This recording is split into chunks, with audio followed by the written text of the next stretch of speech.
14 ముందు 2014 ముందు 30-40 టన్నుల ధాన్యం కూడా పండించినటువంటి తెలంగాణ 3,30-40 లక్షల టన్నుల ధాన్యానికి మించిన తెలంగాణ 3 కోట్ల పైచిలకు ధాన్యాన్ని ఉత్పత్తి చేసి పంజాబ్కే పోటీగా నిలిచి దేశంలో అగ్రస్థానానికి పోయేటువంటి పరిస్థితికి దూసుకొని పోయింది. ఇది కట్టుకథ కాదు, పిట్టకథ కాదు. ఇది నిజంగా ప్రజలందరి సాక్షిగా, మీ అందరి సాక్షిగా జరిగినటువంటి దృశ్యం మనం చూసినటువంటి. చాలా బరువైనటువంటి గుండెతో నేను మాట్లాడుతూ ఉన్నా, బాధ కలుగుతా ఉంది.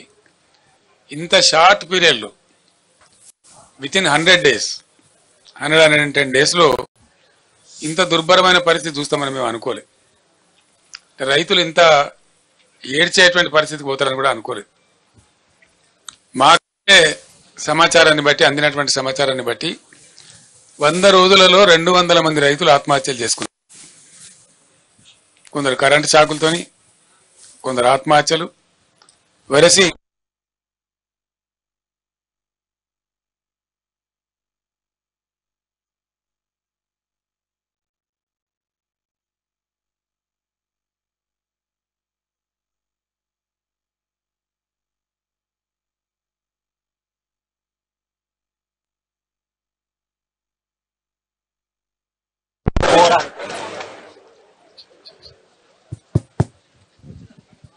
అటు ఇట్లా పోతా వస్తూ ఉంటుంది కరెంటు.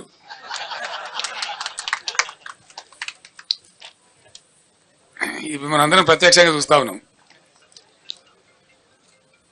సో ఇట్లా 100 రోజుల పరిపాలనలో 200 మంది రైతులు ఆత్మహత్యలు.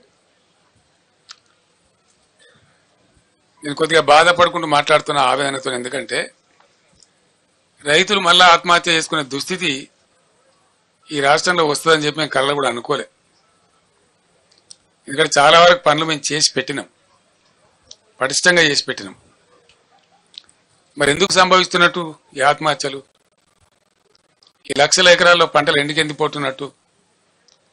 దయచేసి జర్నలిస్ట్ మిత్రులతో నేను ప్రార్థిస్తా ఉన్నా, మీరు కూడా ఆలోచన చేయాలి. మీరు ప్రజల పక్షాన, ప్రజల కోసం ఉండేవాళ్ళు కాబట్టి నేను మీకు కూడా అప్పీల్ చేస్తా ఉన్నా, ఈ పరిస్థితి ఎందుకు వచ్చినట్టు మీరు కూడా పరిశీలన చేసి రాయండి. ప్రజల పక్షాన్ని నిలబడండి, రైతుల పక్షాన్ని నిలబడండి. ఇది రాష్ట్రం యొక్క మేలును కాంక్షించి. రాజకీయాలు ఎప్పుడు ఉంటుంటాయండి, రాజకీయాలు పెద్ద ఇష్యూ కాదు.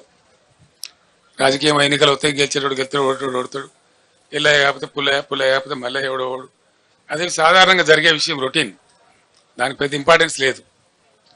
కానీ ఈ సామాజికమైనటువంటి పరిస్థితి తెలంగాణలో అద్భుతంగా మారి ఉన్నత శిఖరాగ్రాలకు చేరుకొని దేశంలోనే నంబర్ 1 స్థాయికి ధాన్యం ఉత్పత్తిలో ఎదిగిన రాష్ట్రం అనతి కాలంలో, ఇంత స్వల్ప కాలంలో ఎందుకు ఈ బాధకు గురి కావాలి?